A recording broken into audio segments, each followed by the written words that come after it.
Alleluia, alleluia, alleluia. Alleluia, alleluia, alleluia. I have chosen you from the world, says the Lord, to go and bear fruit that will last. Alleluia, alleluia, alleluia. The Lord be with you. A reading from the Holy Gospel according to Matthew. The mother of the sons of Zebedee came to Jesus with her sons, and kneeling before him, she asked a favor of him. And Jesus said to her, "What do you want?" She said to him, "Declare that these 2 sons of mine will sit, one at your right hand and one at your left in your kingdom." But Jesus answered, "You do not know what you are asking. Are you able to drink the cup that I am about to drink?" They said to him, "We are able." Jesus said to them, "You will indeed drink my cup, but to sit at my right hand and at my left, this is not mine to grant, but it is for those for whom it has been prepared by my Father."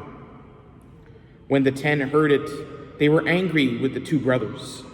But Jesus called them to him and said, "You know that the rulers of the Gentiles lord it over them, and their great ones are tyrants over them. It will not be so among you, but whoever wishes to be great among you must be your servant, and whoever wishes to be first among you must be your slave.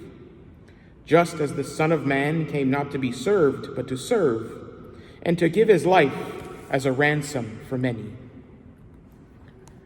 The Gospel of the Lord. Where's the Gospel sense?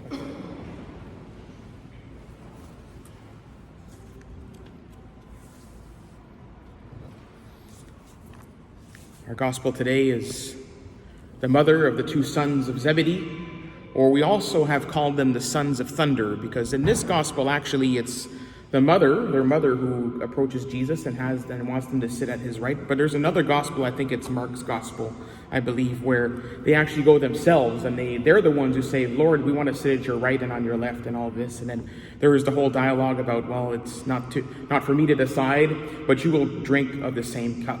So really what this is about it's about a zeal, right? And actually these 2 sons, James and John, in the Gospel, they're also called the sons of thunder, actually. And so it's in another Gospel. Again, I don't remember which Gospel it is, but I think it is James and John who say to the Lord, after people are kind of persecuting him and all that, "Lord, do you want us to call down fire and brimstone on them," or anything like that? So they're really zealous. They really want to protect the Lord and everything. And so there's this zeal that James and John have. And actually what will happen is that Jesus will have them in his inner circle. So there are the 12 apostles, of course, but there's like a core of himself and 3 other apostles that he is a little bit closer to, if you want, in a sense, like Peter, James, and John.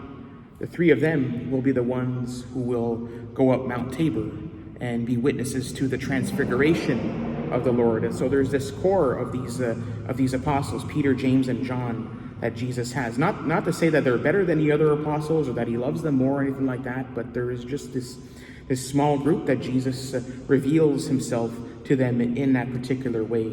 And so their zeal, eventually James and John will be transformed. We know John, of course, from the evangelist, and we also know John, who will be that same John who's become kind of a sign, if you want, of the intimacy between Jesus and his disciples, of what we should try to do, because John, of course, would be the one who would rest his head on Jesus's heart at the Last Supper, and he will literally be sitting right beside him at the Last Supper. And so in a sense that what he's asking for, what they're asking for, has been fulfilled. And in the case of James, the apostle, the feast day we celebrate today, James will give up his life for the Lord, and he is considered traditionally to be the first of the apostles to be killed, to be martyred for the Lord. So, and James also was, when he traveled all the way to the pretty far actually from Jerusalem. He traveled all the way to the Iberian Peninsula. So that's me knowing a little bit of geography, but that's modern-day Spain and modern-day Portugal, the Iberian Peninsula. And when he returned to Jerusalem, that's when King Herod had him killed. So this is the zeal that was transformed, the zeal that was transformed in St. James.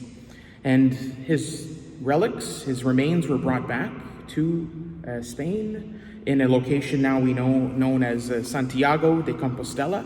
So that's a very famous pilgrimage site in the world, is Santiago de Compostela. Many people, there's many routes you can take from all over Europe, walking hundreds of kilometers to end at this location where St. James is buried in Santiago de Compostela.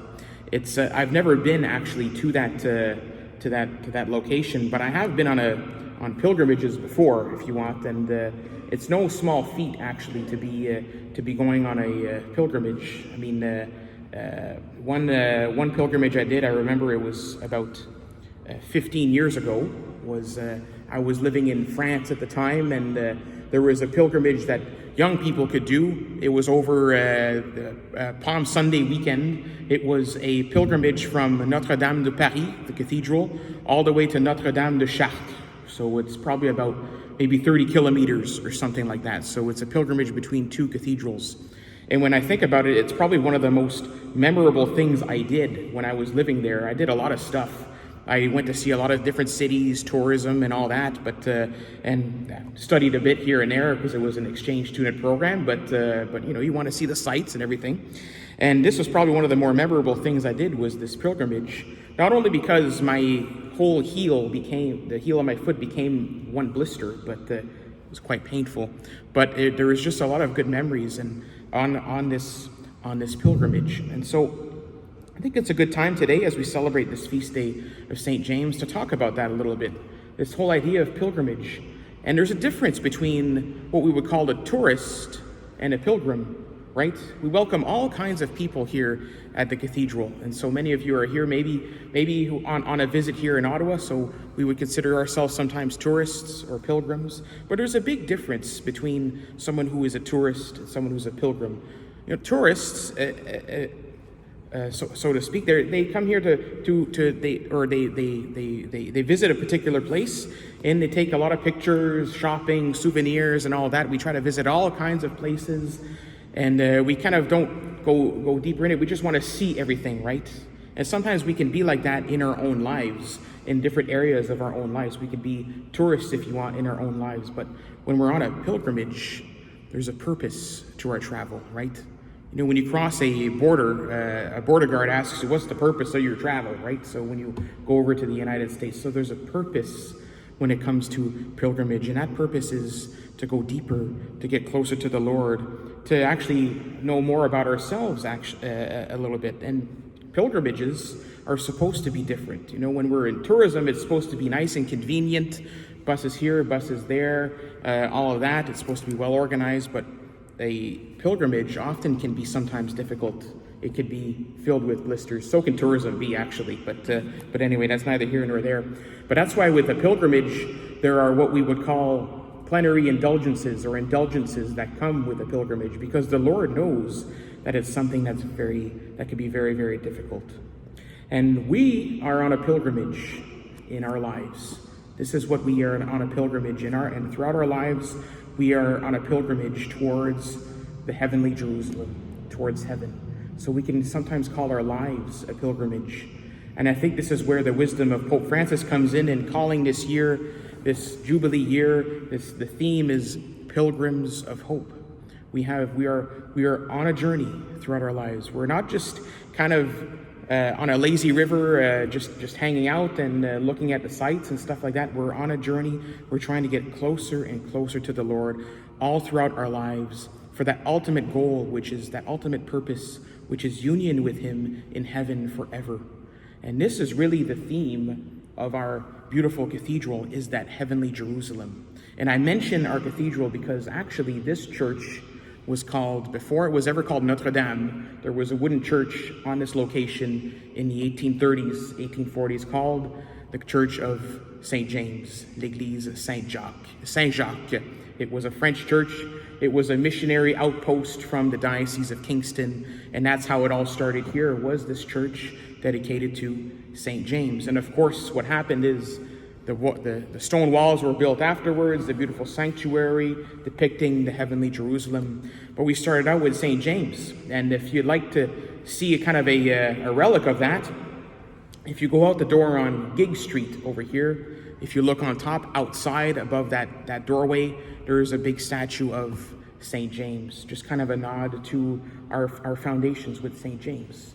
And so today, let's ask for St. James's intercession in our own lives, that we always remember that we are pilgrims on a journey in our lives, and that we are not simply tourists just kind of on the surface absorbing things, but we are pilgrims on this journey towards the heavenly Jerusalem. And that in all areas of our lives, we become more and more pilgrims, more bringing in the Lord, more wanting to discover him more and more than tourists.